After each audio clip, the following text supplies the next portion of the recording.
네, 우리가 자랑할 것은 믿음뿐인 줄 믿습니다. 네, 지난 주일 저녁 예배 때 김용호 선교사님하고 또 라오스 청년들이 와서 선교 보고와 간증을 해 주었습니다. 짧은 시간이었지만 많은 것을 깨닫게 해준 아주 은혜스러운 시간이었습니다. 저는 김용호 선교사님이 라오스어 통역을 그렇게 잘하는 줄 몰랐습니다. 그러면서 감동이 되더라고요. 가신 지 얼마 되지 않았는데 통역까지 하실 수 있을 정도로 그동안 언어 훈련을 참 많이 받으셨구나 하는 생각이 좀 들었습니다.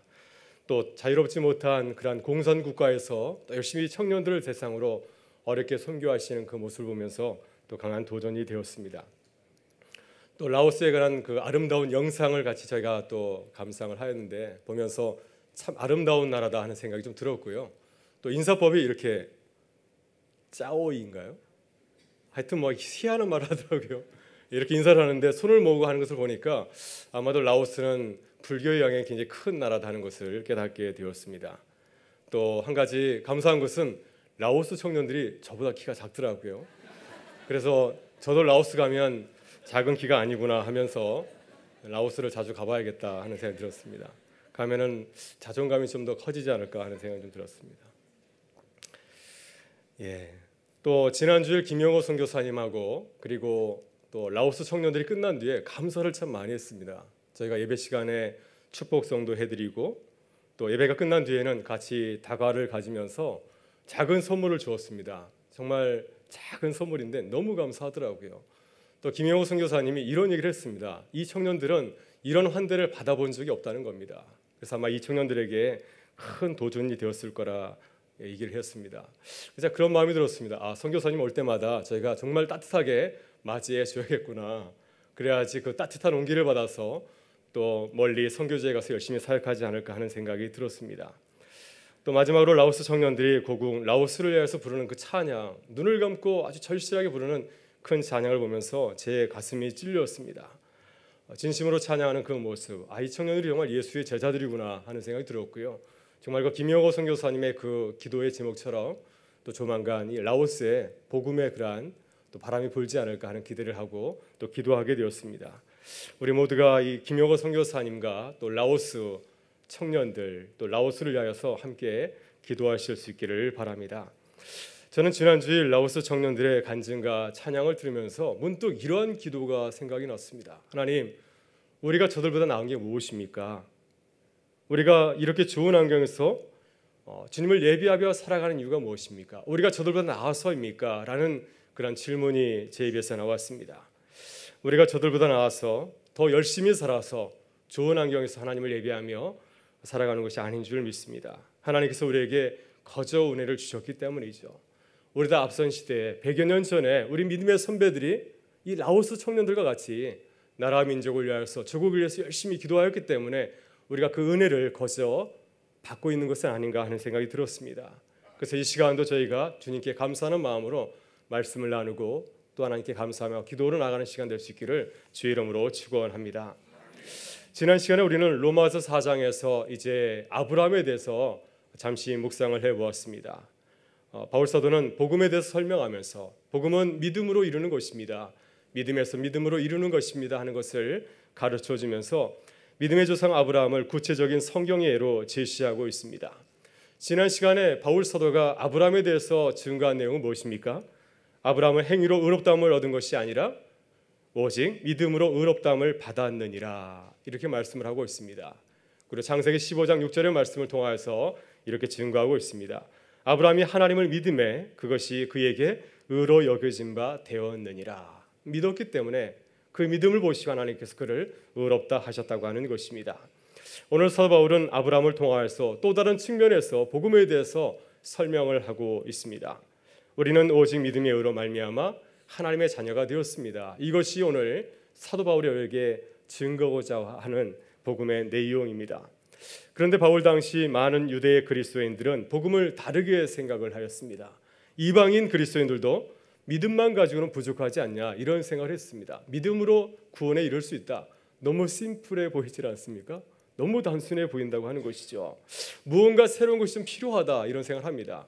오늘을 살아가는 많은 그리스도인들도 신앙생활 하다 보면은 오래 다니다 보면은 믿음만을 가지고서 구원에 이를 수 있는가? 이것이 너무 단순해 보일 때가 참 많이 있습니다. 그래서 여기저기 귀를 기울이죠. 뭐 새로운 것이 없나, 뭔가 부족한 듯한 느낌을 참 많이 가질 때가 있는데, 그것은 하나님께서 주시는 생각이 아닙니다. 늘 우리는 우리의 마음속에 뭔가를 새로운 것을 추구하지만은 그것은 하나님께서 우리에게 주시는 생각이 아니라 때로는 사탄이 우리에게 이러한 생각을 줄 때가 참 많이 있습니다. 무언가 복음에 새로운 것을 첨가해야 그것이 진짜 복음인 것처럼 생각할 때가 참 많이 있습니다. 그러나 그것은 복음의 능력을 부인하는 것인 줄 믿습니다. 여러분, 그렇다면 하나님께서 믿음의 조상 아브라함을 통하여서 우리에게 들려주는 복음의 내용은 무엇입니까? 오늘 우리가 두 가지를 같이 생각해 보려고 하는데, 첫째, 아브라함은 할례를 받고 의롭다함을 받은 것이 아니라고 하는 것입니다. 우리 본문 9절부터 12절의 말씀을 같이 천천히 보절을 맞춰서 한번 읽도록 하겠습니다. 같이 읽겠습니다. 그런즉 이 복이 할례자에게냐 혹은 무할례자에게 도냐? 무릇 우리가 말하기를 아브라함에게는 그 믿음이 의로 여겨졌다 하노라. 그런즉 그것이 어떻게 여겨졌느냐? 할례시냐 무할례시냐? 할례시가 아니요 무할례시니라. 그가 할례의 표를 받은 것은 무할례시의 믿음으로 된 의를 인친 것이니, 이는 무할례자로서 믿는 모든 자의 조상이 되어 그들도 의로 여기심을 얻게 하려 하심이라. 또한 할례자의 조상이 되었나니 곧 할례 받을 자에게뿐만 아니라 우리 조상 아브라함이 무할례시에 가졌던 믿음의 자취를 따르는 자들에게도 그러하니라. 아멘. 네, 바울은 아브라함이 믿음으로 의롭게 되었다고 하는 사실을 의심하는 자들에게 9절에서 이렇게 묻고 있습니다. 이 복이 할례자에게냐 혹은 무할례자에게 도냐? 이 복이 무슨 복입니까? 믿음으로 의롭게 되는 그 복이죠. 믿음으로 의롭게 되는 그 복이 할례자에게만 있었던 것이냐 아니면 무할례자에게 주어졌느냐, 이렇게 묻고 있습니다. 이 질문을 다시 보충해서 말씀드리면 이렇습니다. 아브라함이 의롭다함을 받을 때가 언제였냐고 하는 것이죠. 할례를 받은 이후에 이 의를 받은 것이냐 아니면 할례를 받기 이전에 하나님으로부터 의롭다함을 받았느냐, 할례 전인가 할례 이후인가를 이렇게 묻고 있습니다. 9절 후반부에서 바울 사도는 이렇게 대답을 하고 있습니다. 무릇 우리가 말하기를, 옳은 우리가 말하기를, 이것은 성경을 인용할 때 쓰는 그러한 아주 중요한 형식 구이죠. 그리고 나서 바울은 이렇게 말합니다. 아브라함에게는 그 믿음의 의로 여겨졌다 하노라. 이것은 바울의 말이 아니라 창세기 15장 6절의 말씀이죠. 하나님께서 그의 믿음을 보시고 그의 믿음을 의로 여기셨다, 이렇게 증거하고 있습니다. 이렇게 볼 때 아브라함이 언제 의로 여겨졌습니까? 할례를 받기 이전에 믿음으로 그 믿음을 의로 여겼다고 하는 말씀입니다. 여러분, 바울 당시에 유대교에서 할례는 대단히 중요한 유대인의 신분을 나타내는 상징이었습니다. 그래서 유대교에서는 이방인이 유대교로 개종을 할 때 먼저 요구하는 것이 뭐냐면 할례를 받게 하는 겁니다. 너가 정말로 유대인이 되기를 원하면은, 유대교인이 되기를 원한다면은 할례를 받아라, 이렇게 요구를 하고 있습니다. 할례는 하나님의 백성임을 보여주는 그러한 상징이죠. 몸의 일부에 그것을 새기는 것입니다. 할례는 헬라어로 페리토메라고 하고 또 영어로는 서컴시즌이라고 합니다. 피부의 살의 일부를 자르는 것을 말하고 있습니다. 이것은 할례를 행하지 아니하면 피부가 이렇게 잘라져 나가는 것처럼 무할례자는 하나님의 그 언약의 백성에서 이렇게 잘라져 나간다는 뜻을 담고 있습니다. 그래서 유대인들은 태어난 지 8일 만에 다 할례를 받죠. 따라서 언약의 상징인 할례를 거부한다고 하는 것은 무엇입니까? 내가 하나님의 백성이 되는 것을 거절하는 것입니다. 그래서 모든 유대인들은 다 이 할례를 받게 됩니다. 나는 하나님의 백성입니다라는 것을 나타내는 그 상징입니다. 여러분, 이렇게 유대교의 배경에서 볼 때 초대교회도 할례 문제가 큰 핫 이슈였습니다. 이방인들이 교회에 들어올 때 그들에게 할례를 요구할 것인가, 우리도 유대인들처럼 저들에게도 할례를 요구할 것인가, 아니면 요구하지 않아도 되는가, 이것이 큰 문제였습니다. 이 문제에 대해서 사도 바울은 어떻게 얘기하고 있습니까? 할례를 받을 필요가 없다고 하는 것이죠. 사도 바울은 육신의 할례가 중요한 것이 아니라 마음의 할례가 중요하다고 말하고 있습니다. 그리고 사도 바울은 이제 그리스도인들은 세례를 받았기 때문에 옛 풍습인 할례를 받을 필요가 없다고 주장을 하고 있습니다. 그래서 이방인 그리스도인들이 교회에 들어올 때 그들이 할례를 받을 수 없다고 이렇게 말하고 있습니다. 우리가 할례를 받았느냐, 할례를 받지 않았느냐, 이것이 우리의 구원의 문제에 큰 영향이 없다고 하는 것입니다. 그래서 바울 사도는 선교 여정을 보게 되면 이 할례 문제 때문에 아주 촉각을 예민하게 세우는 것을 보게 됩니다. 이방인들에게는 할례를 요구하지 않았지만은 그나 반대로 유대인들에게는 할례를 받게 하는 것을 허용할 때가 있었습니다. 바울은 갈라디아서 2장 3절과 5절을 보게 되면은 이방인 제자였던 헬라인 디도가 할례 받는 것을 강하게 거절하였습니다. 왜냐하면 만약에 예수님의 그 제자, 바울의 제자인 디도가 할례를 받게 되면은 다른 사람들이 어떻게 생각하겠습니까? 아, 할례 받아야 되나 보다. 이렇게 오해하지 않겠습니까? 그래서 이방인이었던 그 디도가 할례 받는 것을 강하게 거절하였습니다. 그러나 그에 비해서 바울의 그 제자였던 디모데는 할례를 받게 하였습니다. 왜 그런 줄 아세요? 디모데는 그의 어머니가 유대인이었기 때문에 그렇습니다. 1948년 이제 이스라엘이 독립하였을 때 누가 유대인인가 이 정체성의 문제를 가지고서 이 랍비들이 한참 논의하였습니다. 결론은 어떻게 내렸냐면 어머니가 유대인 사람은 유대인으로 간주하자 이렇게 하였습니다. 아마도 이러한 전통이 아주 오래전부터 있었던 것 같아요. 아버지보다는 엄마가 교육을 잘 시켜서 그런 것이 아닌가 하는 그런 생각이 좀 들었습니다. 네, 디모데는 어머니가 유대인이기 때문에 유대인으로 간주한 모양입니다. 그래서 바울은 이 디모데가 할례 받는 것을 용납하였습니다. 왜냐하면 유대인의 좋은 전통과 또는 율법이 바로 할례를 받는 것이었기 때문에 그것을 허용한 것이었습니다. 여러분 10절에서 바울은 이렇게 묻습니다. 그런즉 그것이 어떻게 여겨졌느냐? 할례시냐 무할례시냐? 그리고 대답합니다. 할례시가 아니요 무할례시니라. 그래서 아브라함이 의로 여겨짐을 받은 것은 할례를 받기 전에 그렇게 됐다고 이 바울은 이 성경 말씀을 통해서 이렇게 강조를 하고 있습니다. 여러분 창세기 읽어보면은 아브라함이 의롭다함을 받은 사건은 창세기 15장 6절에 나오고 있습니다. 그에 비해서 아브라함이 할례를 받은 사건은 창세기 17장에 나오고 있습니다. 그래서 이 시간적으로 이렇게 굉장히 큰 거리가 있죠. 그래서 율법학자들, 유대인 랍비들은 대체로 이 두 사건 사이의 시간적 거리가 한 24년 정도 된다고 말하고 있습니다. 아브라함이 하나님의 부르심을 받을 때가 75세였고 아브라함이 이삭을 낳을 때가 100세였습니다. 그런데 이삭을 낳기 그 전에 할례를 받았기 때문에 두 사건 사이의 길이는 어떻게 되겠습니까? 24년 정도 된다고 하는 것이죠. 그러니까 아브라함은 할례를 받기 24년 전에 이미 의롭다 칭함을 받았다고 하는 것입니다. 그러나 유대인들은 할례를 아브라함의 칭의의 조건으로 많이 생각합니다. 그래서 그들도 아브라함의 칭의를 말할 때 아브라함이 받은 할례를 이렇게 인용해서 주장하곤 합니다. 아브라함을 봐라. 그도 할례를 받지 않았느냐. 따라서 우리도 할례를 받아야 된다. 이렇게 주장을 합니다. 그러나 11절에서 사도 바울은 아브라함이 받은 할례에 대해서 이렇게 말씀하고 있습니다. 우리 같이 보시면은 그가 할례표를 받은 것은 무할례 시에 믿음으로 된 의를 인친 것이니 이는 무할례자로서 믿는 모든 자의 조상이 되어 그들도 의로 여기심을 얻게 하려 하심이라. 예. 여러분 왜 하나님께서 아브라함에게 할례를 베풀었습니까? 아브라함에게 할례를 주신 것은 그가 할례를 받기 전에 믿음으로 의롭게 된 사실을 확증하기 위해서 이미 너가 하나님의 사람이라는 사실을 확증하기 위해서 그래서 그에게 할례를 선물로 주신 것이었습니다. 다시 말해서 할례는 하나님께서 아브라함의 믿음을 보시고 그를 의롭게 여긴다고 하는 사실을 확증하기 위해서 그를 격려하기 위해서 그에게 할례를 선물로 주신 것이었습니다. 따라서 할례는 하나님과 아브라함의 새로운 관계를 보여주는 그런 표징인 거죠. 따라서 하나님께서 아브라함과 후손들에게 할례를 행하게 하신 뜻을 기억하는 것이 대단히 중요합니다. 하나님의 뜻은 너희가 할례를 행하면 구원을 받게 된다고 하는 것이 결코 아닙니다. 하나님께서는 우리가 세례를 받으면 너희가 구원에 이를 수 있다. 그러니 세례를 받으라고 하는 말씀이 결코 아닙니다. 하나님의 뜻은 무엇입니까?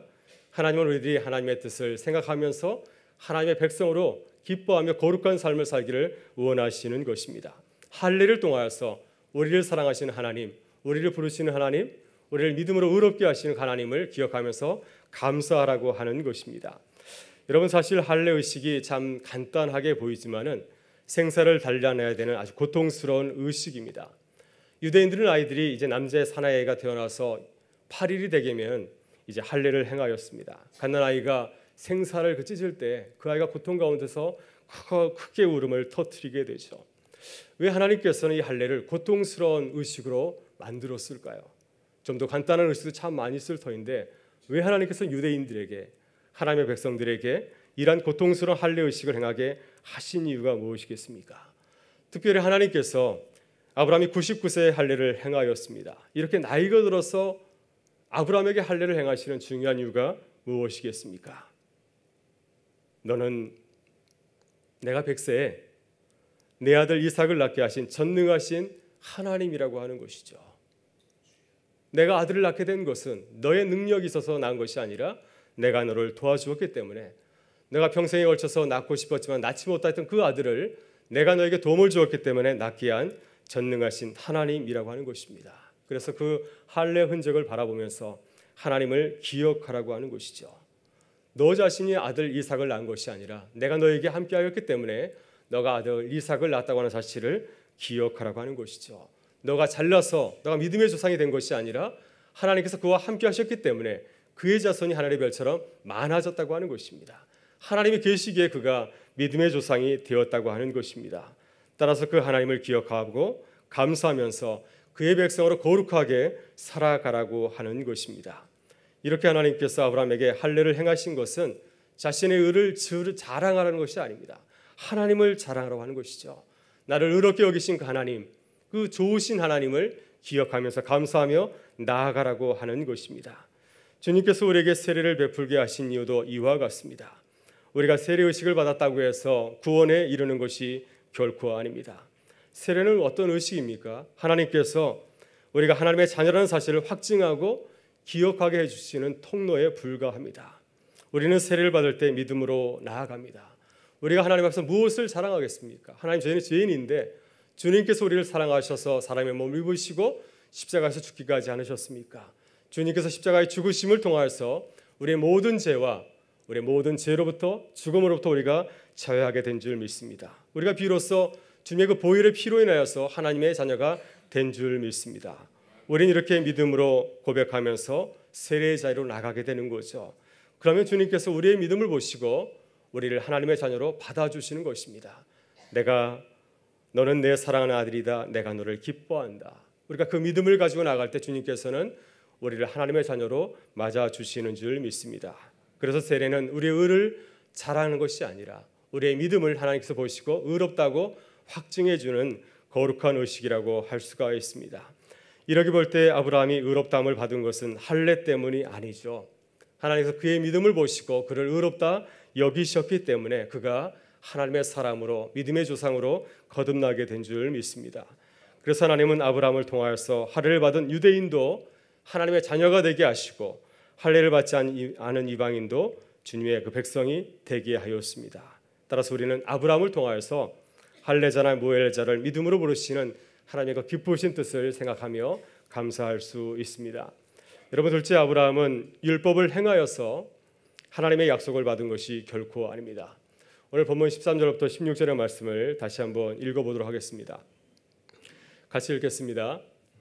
아브라함이나 그 후손에게 세상의 상속자가 되리라고 하신 언약은 율법으로 말미암은 것이 아니요 오직 믿음의 의로 말미암은 것이니라. 만일 율법에 속한 자들이 상속자이면 믿음은 헛것이 되고 약속은 파기되었느니라. 율법은 진노를 이루게 하나니 율법이 없는 곳에는 범법도 없느니라. 그러므로 상속자가 되는 그것이 은혜에 속하기 위하여 믿음으로 되나니 이는 그 약속을 그 모든 후손에게 굳게 하려 하심이라. 율법에 속한 자에게뿐만 아니라 하나님의 믿음에 속한 자에게도 그러하니 아브라함은 우리 모든 사람의 조상이라. 아멘. 네, 바울은 아브라함을 통하여서 이 복음의 또 한 가지 중요한 사실을 우리에게 확증을 하고 있습니다. 바로 그것은 아브라함과 율법의 관계에 관한 것입니다. 창세기 15장을 보게 되면 아브라함이 하나님으로부터 놀라운 상급과 약속을 받게 됩니다. 창세기 15장 4절 5절 말씀에서 하나님께서 아브라함에게 이렇게 축복을 하십니다. 여호와의 말씀이 그에게 임하여 이르시되 그 사람이 내 상속자가 아니라 내 몸에서 날짜가 내 상속자가 되리라 하시고 그를 이끌고 밖으로 나가 이르시되 하나님을 우러러 무뼈를 셀 수 있나 보라. 또 그에게 이르시되 내 자손이 이와 같으리라. 하나님께서 그를 축복하셨습니다. 그래서 그에게 상속자를 주겠다 말씀하시고 또 그의 자녀들이 하늘의 별처럼 많아질 것이라고 큰 축복을 하였습니다. 유대인들은 이 말씀을 보면서 이렇게 생각합니다. 하나님께서 아브라함에게 이 놀라운 축복을 주신 것은 아브라함이 율법을 잘 지켰기 때문에 하나님께서 그에 대한 상급으로 이러한 축복을 하셨다고 하는 것입니다. 여러분도 그렇게 믿습니까? 그러나 사도 바울은 전혀 그렇지 않다고 반박하고 있습니다. 이 약속은 아브라함이 무슨 대단한 일을 해서 아니면 무슨 대단한 일을 하려고 했기 때문에 하나님께서 그에게 선물로 주신 것이 아니라 하나님께서 그에게 은혜로 주신 약속이라고 하는 것입니다. 그래서 13절에서 바울은 이렇게 말씀합니다. 아브라함이나 그 후손에게 세상의 상속자가 되리라고 하신 언약은 율법으로 말미암은 것이 아니요 오직 믿음의 의로 말미암은 것이니라. 믿음으로 그에게 주어진 것이라고 하는 겁니다. 율법이 아니라 믿음으로 주어졌다. 거듭 강조를 하고 있습니다. 하나님께서 아브라함에게 놀라운 약속을 주신 것은 전적으로 하나님의 결정이었습니다. 아브라함의 아니는 무엇입니까? 아브라함은 그저 하나님의 약속에 대해서 믿을 뿐이었습니다. 믿음으로 주님을 바라보았을 뿐이죠. 하나님께서 나를 향하여서 내 상속자를 줄 것이다. 또 너의 자녀들이 하늘의 별처럼 많아질 것이라 했을 때 그는 크게 기뻐하고 그 약속을 믿었습니다. 따라서 이건 결코 율법에 행위하는 전혀 무관한 것이죠. 바울은 이 사실을 두 가지 사실로 이렇게 설명을 하고 있습니다. 아브라함이 받은 그 약속이 율법으로 인한 것이 아니라 믿음으로 인한 것임을 두 가지로 설명을 하고 있습니다. 첫 번째 이유는 하나님의 약속은 율법과는 전혀 다르다고 하는 것입니다. 하나님께서 아브라함에게 주신 약속은 은혜로 주어진 것입니다. 다시 말해서 아브라함이 하나님께서 요구한 것을 다 준행하였기 때문에 율법의 그 모든 계명들을 율법의 모든 매뉴얼을 다 준행하였기 때문에 그 대가로 주신 것이 결코 아닙니다. 만약 그렇다고 한다면 그 약속은 은혜의 선물이 아니죠. 그것은 율법의 대가일 뿐입니다. 아브라함이 그 율법을 잘 준행했기 때문에 그 율법의 그 대가로 주어진 것입니다. 만약 아브라함과 하나님의 관계가 율법의 관계라면 더 이상 은혜는 있을 수가 없습니다. 율법의 관계는 사실 여부를 따지게 되죠. 율법은 초등학교 선생과 같다고 하였습니다. 율법은 우리를 바라봐서 칭찬하지 않습니다. 우리가 율법을 잘 지키는가 아니면 율법을 어기는가 이것만을 바라보고 있을 뿐입니다. 만약 우리가 율법을 어기게 되면은 율법은 가차없이 하나님께 고발하죠. 저 인간이 율법을 어겼습니다. 처벌하십시오. 이것이 율법의 자리인 것입니다. 그러나 일가는 이 율법의 모든 조건을 완벽하게 준행할 수 있기 때문에 하나님으로부터 그 약속의 대가를 받을 수 있는 사람은 한 사람도 없습니다. 그래서 14절과 15절에서 바울은 이렇게 말하고 있습니다. 만일 율법에 속한 자들이 상속자이면 믿음은 헛것이 되고 약속은 파기되었느니라. 율법은 진노를 이루게 하나니 율법이 없는 곳에는 범법도 없느니라. 그러나 아브라함과 이 하나님의 관계는 엄격하게 딱딱한 주문을 따지는 율법의 관계가 아닙니다. 아브라함과 하나님의 관계는 사랑하는 관계입니다. 사랑하는 아버지와 사랑하는 아들의 관계인 줄 믿습니다. 그렇기 때문에 율법의 조문이 그렇게 문제가 되는 것은 아닙니다. 아버지가 기뻐하면 얼마든지 아버지는 아들에게 자신의 모든 것을 다 내어줄 수 있는 그러한 사랑의 관계라고 말하고 있습니다. 여러분 우리도 그렇습니다. 하나님과 우리의 관계는 어떠한 관계입니까? 잠시 한번 생각해 보시죠. 우리는 하나님을 어떤 분으로 이렇게 바라보고 있습니까? 하나님은 내게 좋은 아버지입니까? 아니면 아주 엄격한 분이십니까? 우리 아이들이 한국에 와서 초등학교와 중학교에 다닐 때 일입니다. 하루는 제가 아이들한테 아주 엄청난 공약을 내걸었습니다. 그래서 신공약, 공약 내걸고 있는데 저도 아주 엄청난 공약을 내걸었습니다. 이번 중간고사에서 초등학생은 올백을 맞거나 중학생인 우리 첫째 딸은 올A를 맞으면 내가 최신 스마트폰을 사주겠다고 했습니다. 전혀 이루어질 수 없는 일이었기 때문에 제가 자신 있게 공약을 내걸었습니다. 그때 첫째 딸은 눈이 반짝반짝하면서 물었습니다. 아빠 정말이야? 전혀 이룰 수 없는 것에도 불구하고 그 선물이 탐나서 아빠 정말이야 하면서 물었습니다. 근데 그때 둘째 딸이 아주 맹랑한 대답을 하였습니다. 아빠 내가 왜 그런 수고를 해야 돼? 필요하면 아빠가 사줄 텐데 내가 왜 그 고생을 해야 돼? 왜 올백을 맞으려고 그렇게 열심히 수고를 해야 되냐면서 오히려 반문을 하였습니다. 그때 제가 아빠를 은혜로 생각하는 사람과 또 아빠를 율법으로 생각하는 두 딸의 모습을 확실하게 보게 되었습니다. 첫째 딸은 좋은 성적을 받아야만 스마트폰을 사주는 율법적인 아빠로 저를 바라보았습니다. 그러나 둘째는 저를 아주 은혜로운 아빠로 바라보았습니다. 내가 성적이 뭐가 나오든 필요하면 좋은 거 사주는 아버지로 저를 바라보았습니다. 하나님과 우리는 어떤 사이입니까? 첫째 딸처럼 율법적으로 생각하나요? 내가 좋은 일을 많이 해야만 하나님께서 내게 복을 주시겠지 하면서 열심히 좋은 일 하려고 애를 쓰고 있으십니까? 아니면 둘째 딸처럼 내가 어떻게 살든 내가 뭔가 필요하면 하나님이 주시겠지 이렇게 여유 있게 생각하면서 살아가고 있지는 않습니까? 우리 하나님은 우리 둘째 딸을 생각하는 것처럼 좋으신 아버지인 줄 믿습니다. 우리가 필요할 때 모든 것을 넉넉히 채워주시는 하늘 아버지인 줄 믿습니다. 여러분, 다음으로 바울은 아브라함이 받은 약속이 율법 때문이 아니라고 하는 사실을 역사적으로 증명을 하고 있습니다.